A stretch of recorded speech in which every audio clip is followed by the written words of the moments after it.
Yeah, we don't have coin. Hindi siya makukuha pag walang coin. Siguro pag kailangan pa siyang ganituin, oh, na ganyan. There's no coin. That's why nobody's using it, because you need to have a coin. Shall we get the bag in the car? The paper bag, because I don't wanna buy again in there, oh, because look, it's very 40p. Okay. Come here. Why are you checking? What is she checking?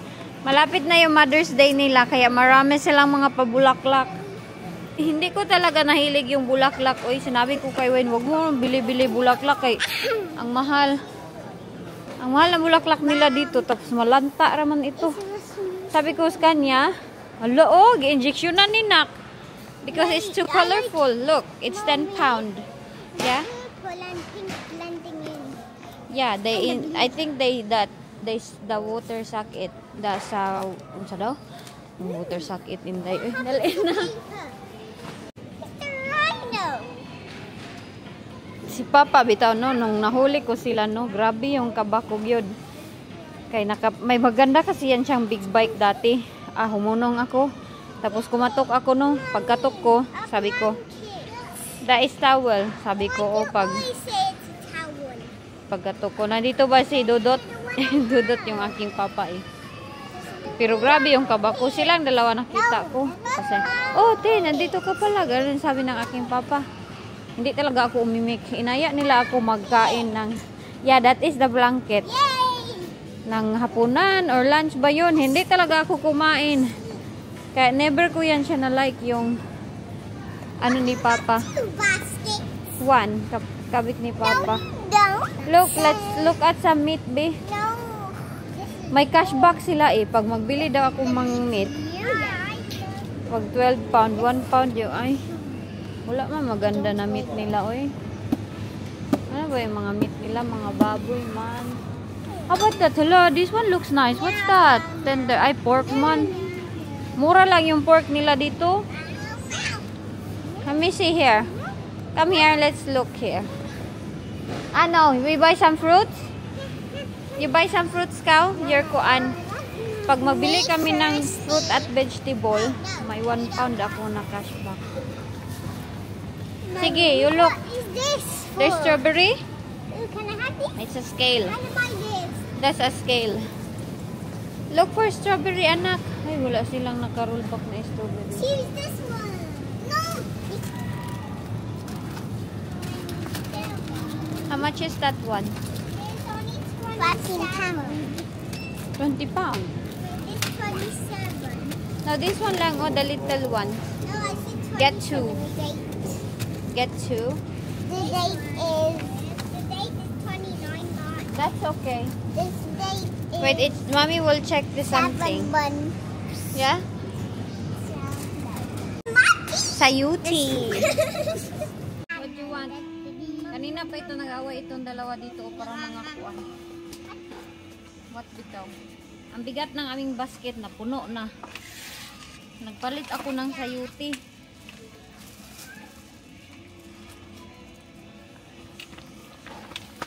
Grabe mga request ng mga bata dito.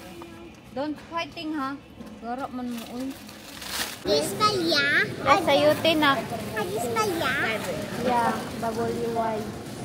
No, yeah. Like when you Sayuti. I know how to spell. Coyote? Yes. Why is it called coyote? Yeah. Is Filipino. Coyote? Yeah. Filipino. 13.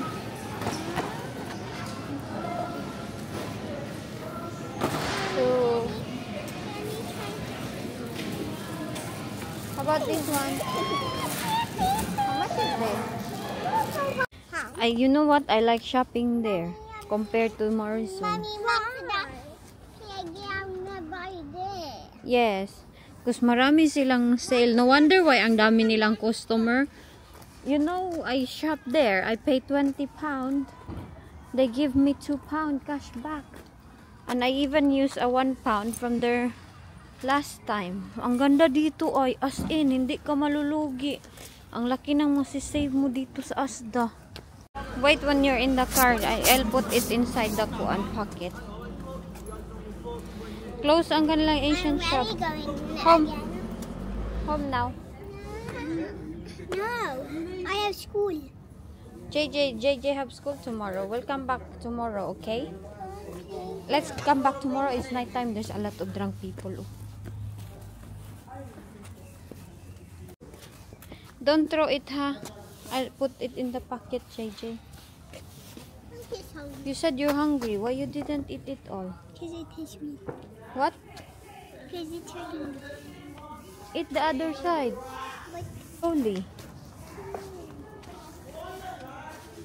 Ang aking sasakyan parang nababangga. So Where is it? So why the other night? I was calling for a rescue. It's my first time parking. There you and there's other one.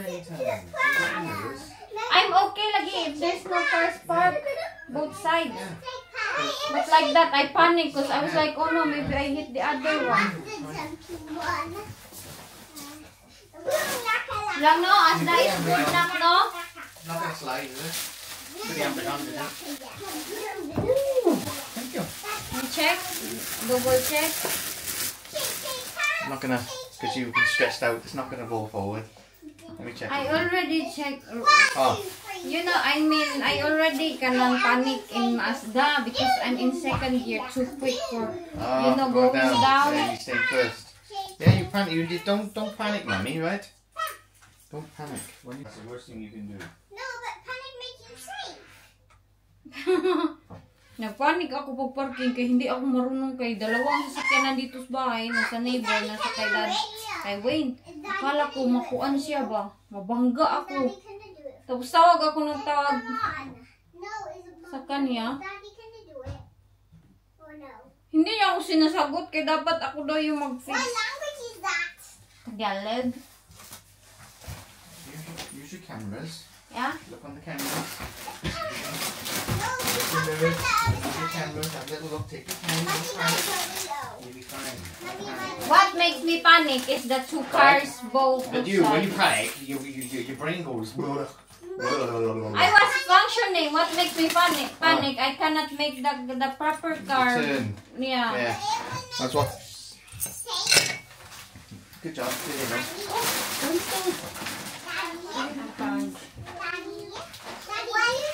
They have most of our things there.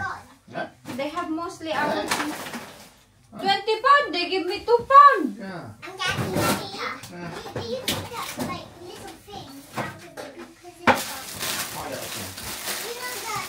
May batang uminom ng tubig. Check it out.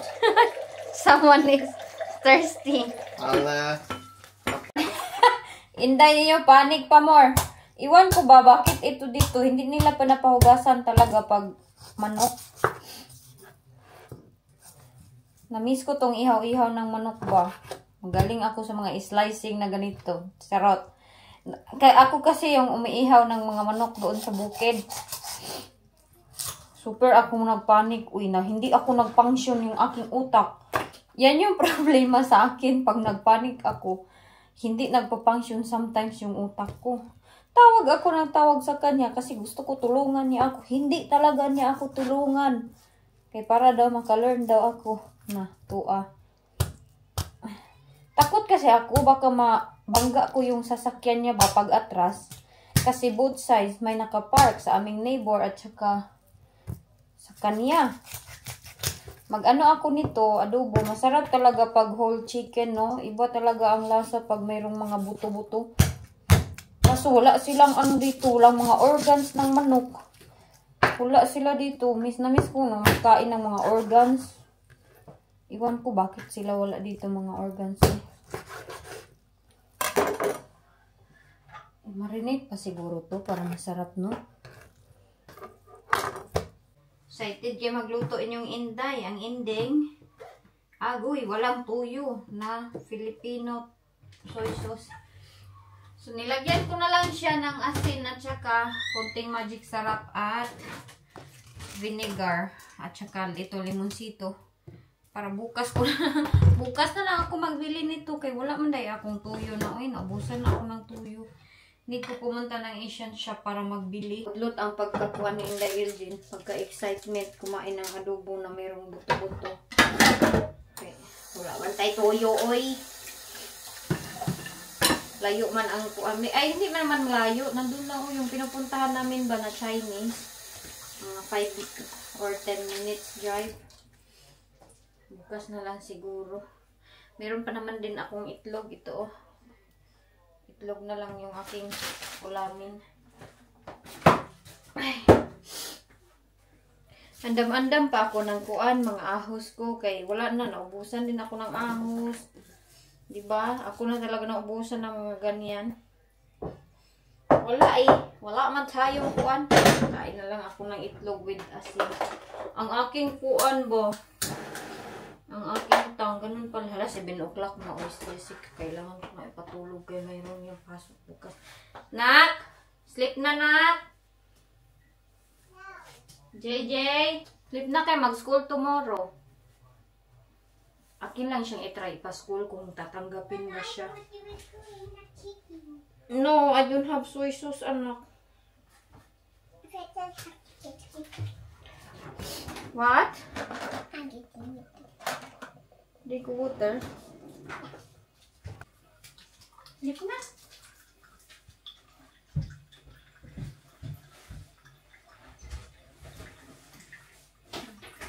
Kumain naman siya ng sabaw. Ay, magsabaw na lang ako. Are you still hungry? Or no? Huh? Get that apple, be. The apple we buy in the Asda. Stripping lang. Or do you want that rice and soup? Hmm? I want that rice and soup. Uy, mag-rice and soup. Pagka nagkain na ito ng pasti eh. Initin ko lang yung soup. Nagsabaw ako kanina ng maka.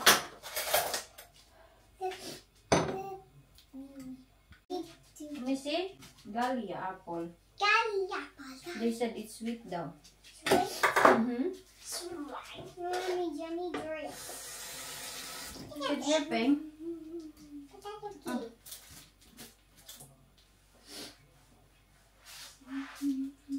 But if there, anak, dami kong hugasin. Let me see. Crispy, sweet. May I want that chicken honey. I want that chicken soup. Yummy? Yeah, I'm gonna put the soup now in the microwave. It's sweet. Yeah. Mmm! Ang sarap! Takas na sila. Ang maunggoy yun eh. Bye, unggoy! Morning. I hope hindi pa uwi si Jessica today, no? Balik na siya aral. Mommy will do it for you. That's heavy.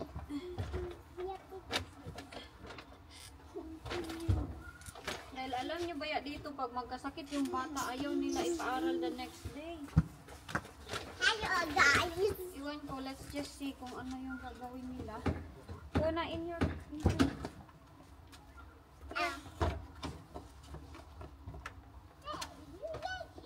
Show me your hands. No, other side. Other side. What happened? Mommy's lips there. Let me see. Let me see Mommy's lips. Ang ganda ng sasakyan na yan, no? Mommy, what is that sports Stuck car? kami sa traffic. what brand? Jennifer, close your jacket, please. No. Akala ko late na kami. Hindi pa pala, oy.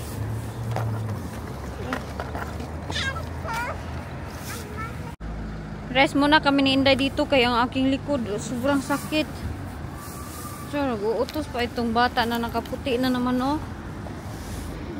Ay, sakit yung likod ni Mami lang, oy. Ang bigat ng aking likod, anak. Tinanong ako ng aking friend, oh, nandito ka pa pala. Teka, buksan ko muna sa Inday. Sabi ko, oh, ang bigat ng aking likod. Kanina ba, habang nagkukuha ako nitong stroller, ay scooter ng mga bata, naisip ko yung pinagdaanan ko sa Pilipinas nung kabataan ko pa. Mga ano ako nun, after high school, ilang taon ba after high school? Tapos, naisip ko ba na, hirap inyong Inday Iljen. Can you do it? Naisip ko na, hindi pala talaga natin alam yung ating future, no? Dahil, ngayon, sabi nga ni mama sa akin, nakaka-drive ka na, nak. Sobrang happy ko para sa iyo. Ganun si mama para sa akin. Para sa akin. Ganun yung sabi ni mama ba. Pero kung mag-isip bitaw ako way back sa aking past, hindi ko maisip na magiging ganito yung aking life. Na hindi naman kami ano talaga ni Wayne. Wala kami maraming pera. Nag-struggle din kami. Yung alam nyo, hindi ako pumunta dito na mayaman kami, ganun nga, pero at least bitaw na change ko yung life ko dahil dati nakikitira lang kami kung saan lang talaga. Nung pag-abroad kasi ni mama, di ba si papa iniwan niya na kami, tapos si mama pumunta yan siya ng abroad the first time. Doon yan siya pumunta sa Abu Dhabi. Did you do it? No, next struggle in town siya mag seatbelt. Sabi niya sa akin, siya na lang. Hello, grabe yung galaw ng aking tiyan. Uy. Sa Abu Dhabi yan si mama before nag-Thailand. Mga ilang ano din si mama doon sa Abu Dhabi. Tapos pag uwi ni mama, doon na siya nag-decide. Kasi si papa, nagsabi siya na magbabago na daw siya. Ganun ba? Hindi man siya nagbago. Hindi talaga siya nagbago. So, nag-decide si mama na pupunta na lang siya ng Thailand. Tinulungan si mama nila, Auntie Milay ba, yung sister ni mama doon sa Thailand. Sila yung nauna sa Thailand. So, kinuha nila si mama.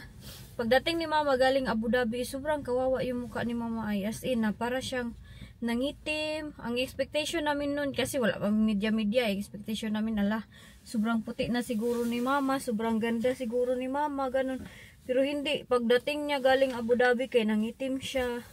Pero nung pumunta na siya ng Thailand, doon na nag-start lahat na parang kung saan-saan na lang kami nakikitira. Ako ng mga kapatid ko at saka ako.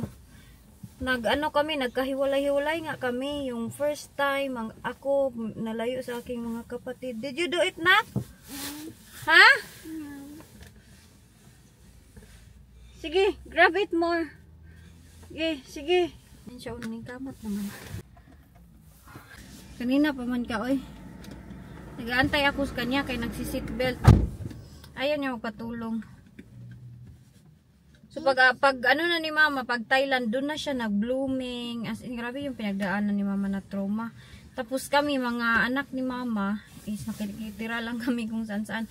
First time tumira ako sa aking uncle. Tapos, alam niyo ba, pangalawang bisis talaga nangyari sa akin na pinalayas ako, na pinalayas ako sa bahay na hindi ko alam, ano kaya nagawa kong kasalanan, no? Grabe yung aking experience, yun nga, sinabi ko kay Wayne, alam mo ba, honey? Dati, nakitira ako kay uncle namin ba. Tapos, doon ako nakitira mga ilang years. Pumunta ako ng, alam niyo yung inuwian ko sa Pilipinas, doon kasi kami talaga nakatira. Pero doon ako nag-aaral sa Valencia, sa Bukidnon, sa city. So, nakitira ako sa aking uncle. Tapos, umuwi ako sa bukid. Pag uwi ko sa bukid, kay mayroon akong inasikaso doon. Yung aking kapatid na lalaki at ako, ay nagsama-sama na pala kami noon kasi doon kami parang nagkahiwalay kami, tapos nagsama, kahiwalay ulit. Ganon yung aming naging experience. So pag uwi ko doon, may sakit yung aking kapatid na lalaki. Yan kasing kapatid ko na lalaki, sa akin talaga yan siya lumaki. Kasi si mama, maaga ngang bata pa yung aking kapatid. Umalis na si mama, ako din bata pa ako. Tapos yung kapatid ko na babae, yung nakita niyo sa vlog, sila dalawa lang man yung kapatid ko, babae at lalaki.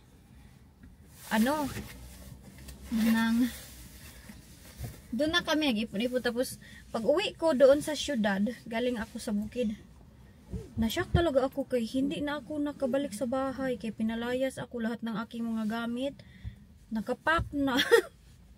Iyak yun ako nun, sabi ko, ano kayang kasalanan na nagawa ko, no? As in, wala na ako mapuntahan. Sabi ko, saan kaya ako pupunta nito? Kasi ang aking kapatid na babae at lalaki, sila lang pwede doon. Tapos ako, wala ako mapuntahan. So sinabi ko, no, saan kaya ako pupunta nito? Iyak ako ng iyak nun. Kay, ikaw ba naman ipalayas? Nagbili ka lang ng medicine. Nagbili ako ng medicine. Tapos mayroon kasi akong Be, wala pa sa ata akong juwa nun. Basta, nagbili ako ng medicine. Ay, meron akong juwa nun. Tapos pagpalaya sa amin, parang nakitira nga kami sa mama ng aking juwa. Parang ganun yung story. Nagbili ako ng medicine dahil sakit yung ngipin ng aking kapatid na lalaki. Bata pa man kay siya ka dati, mga kaedad. Mga 7, 8, or ganyan na age. Basta, sobrang bata pa. Ganyan pa kaliit kay Jessica. So sabi ko, sakit imong ngipon boy. So bumili ako doon ng medicine. Pagbalik ko, kaya nabili ako ng medicine. Nagalit sila. I can do it, Tati. You can? No. You can't. Napagalitan ako kay wala daw ako respeto. Nakalimutan ko kasi mag-bless yung ganun ba. Huwag kalimutan ko. I can't do it because my finger not done. Yeah, okay, I'll do it for you then. Just wait, mommy will just talk kay it's so busy there. Kuan kanang gipalayas na ako do. Nakapak na yung mga gamit ko. Sabi nila hindi na daw ako allowed na makapasok sa bahay nila. As na-depress yun ako. So sabi ko, saan na kaya ako pupunta nito, no? Oh, you kiss my lips. So yun yung first time na palayas. Ang mama ko noon never nagpalayas sa akin at ang papa ko. Pero ngayon ba naiisip ko na may anak, tinitignan ko yung aking mga anak si Jessica at Jenny. Tapos may upcoming na naman ako na baby. Sabi ko, no? Na-remember ko lang yung experience ko ba na hindi sa naghuhugot ako ha, binabalikan ko na wala nga akong right mag-complain dahil ang swerte ko na kahit ganito lang kami, may anak ako, hindi na kami nakikitira, tapos anytime pinapalayas ka lang. As in, iyak ko talaga nun. So, ang nagyari noon, nagpatulong ako sa aking katong ex-ba na pinikwento ko sa inyo na in love talaga ako dun sa kanya pero hindi talaga nag-work. Pero ngayon wala nang love. Sometimes natatapik ko siya dahil he is a part man sa aking life. Tapos si Wayne hindi man nagagalit sa akin pag nagkikwento ako about sa aking ex, nakaka-open up ako. Para nakitira kami nun sa kanilang bahay. Sa auntie ko, sa kanyang mama. Kaya ang aking ex, doon yan siya nakatira sa kanyang cousin. So, ako, inano niyan, sinabihan niya, ma, pwede ba makitira silang ER dyan kasi wala mapuntahan. So, nakitira kami kina auntie. Nagchat-chat nga kami ni auntie, kaya sobrang thankful din ako sa kanila dahil grabe din yung help nila sa amin ba nung pinalayas na ako. Unya, umuwi ako nun. To make the long story short, nakitira kami sa auntie sa aking auntie na yung mama ng aking jowa, ng aking ex dati. So umuwi ako dahil wala, mag-eskwela na ako ng college. Hindi ko alam yung aking gagawin. So si Lula, tong Lula ko na side mama ni Papa, siya yung nag-decide na hospital nun. Umuwi ako sa bukid kay na Lolo at kay Lula. Nagtawag doon si mama. Tapos hindi ko na malaya, natawag ng tawag pala si Lula sa akin kay maghapunan na ba. Ang nangyari, hindi na ako inimikan ng aking Lula, pinalayas din ako. As in, dalawang sabi ko sa aking sarili, ano ba nagawa kong kasalanan ba yung sometimes our culture is over bitaw, na over yung ating culture sometimes sa mga respect, mga ganyan na, wala ka mang ginawa kasi dito, pag hindi ka naka-bless, pag hindi ka nakasagot diretso, pag nagtawag sila, nali na, kaina, hindi sila magagalit. Wala yan, mga ganyan na drama dito sa UK. Ako, never ko talaga in-expect sa aking mga anak na, dapat ganito ka, dapat parang soldier ba? Hindi, kay yung generation ngayon, lahi na. Nalayas, bitaw ako ng aking Lula. Tapos hindi na niya ako, nanuhan ni Lula, binayaran yung aking boarding house mo ko at no. Ay, your seatbelt ay nakitira na naman kami. Tapos ang bait-bait ng aking lolo yung nakita nyo sa vlog, sabi niya, te, si lolo lang yung umimik sa akin nun. Pagkatapos nagalit ni Lula na hindi na siya imik sa akin, no. Alis na daw ako, layas na daw ako. Si Lolo, sabi ni Lolo, te, magkuha ka ng bigas dun ha before ka umalis. Iyak naman ako ng iyak. As in, sabi ko, ano ba to, Naisip ko yung aking life ganun na talaga, pero no, sa ating life pala, walang magstay na the same forever. It always change. Kaya, wag tayo mawala ng pag-asa. Tingnan nyo inyong Inday ngayon. Meron akong 3 anak. Kahit ano ba, kahit hindi man ganun ka yaman, hindi kami, na-struggle pa rin kami ni Wayne.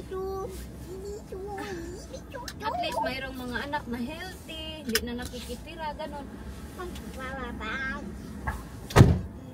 So sometimes din yung mga experience natin sa life, nakaka-strong din pala sa atin, no? Yung nakakatulong sa atin ba para mag-strong. Dahil yung lesson ko na pinalayas ako, pinano ko, yes, hinugutan ko talaga yun ng lakas ng loob. Sabi ko, magsisikap talaga ako ng pag-aaral. Yes?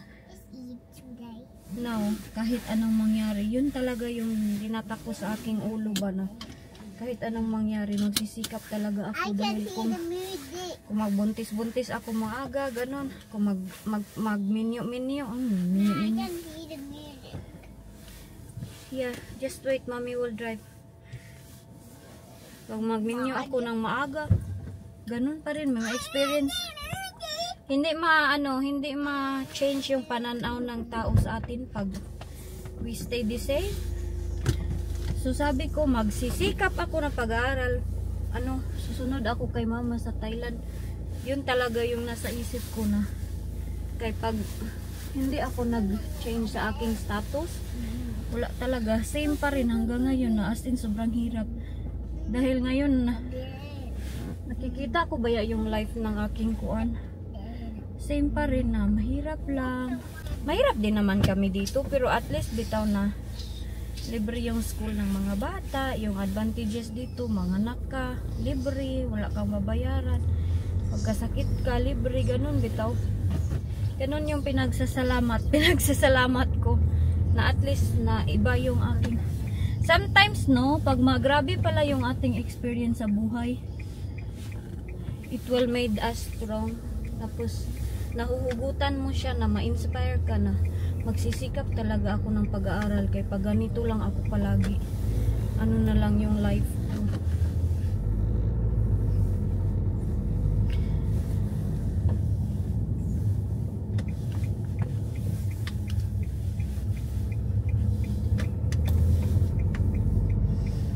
Na tao wala lang, experience lang ni Inday. Naisip ko lang talaga kanina umaga na blessed na pala ako sa aking life compare dati na grabe yung struggle, walang mama, walang papa, ako yung nag-aalaga sa aking kapatid, tapos ilang beses pa pinalayas, yung ganun mga experiences.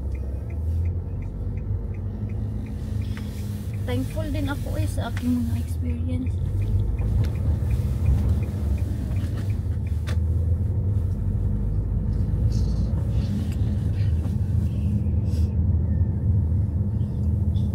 Hindi na ako maghilak-hilak sa aking experience kay alam niyo yung experience ko na ang laking part sa aking life. Sometimes nga nagkikwento ako kay Wayne, natatawa na si Wayne sa akin, natatouch siya na as in yan yung pinagdaanan mo. Sabi ko, oo honey, grabe. Sometimes umiiyak ako, lalo na yung pag ma-remember ko yung sa aking papa, aking mama. Happy kasi kami dati na family, na experience ko pa ba yung happy kami, kompleto.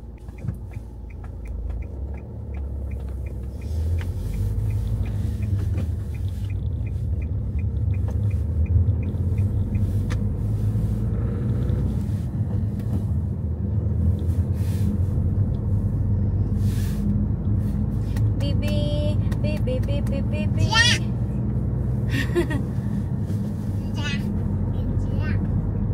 Nagbe-breakdown ako sometimes kay mama. Ma, sarap umiyak. Isipin mo lang din na mas marami pang tao na may problema kasi sometimes nga nag-iisip ako ng mga problema. So yun yung ina-advise ni mama sa akin na isipin mo lang na hindi ka mahirap dyan. Tingnan mo, nakaka-drive ka na ngayon. Si mama talaga yung nag-i-inspire sa akin. Compare mo yung life mo dati, compare mo yung life sa ibang tao na as in, yung mga namamasura lang, walang pagkain, mas grabe yung experience nila.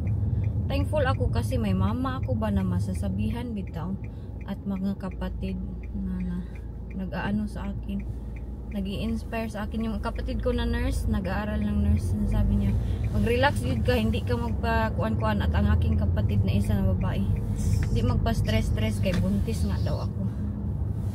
Sila yung taga-advise sa akin, oy,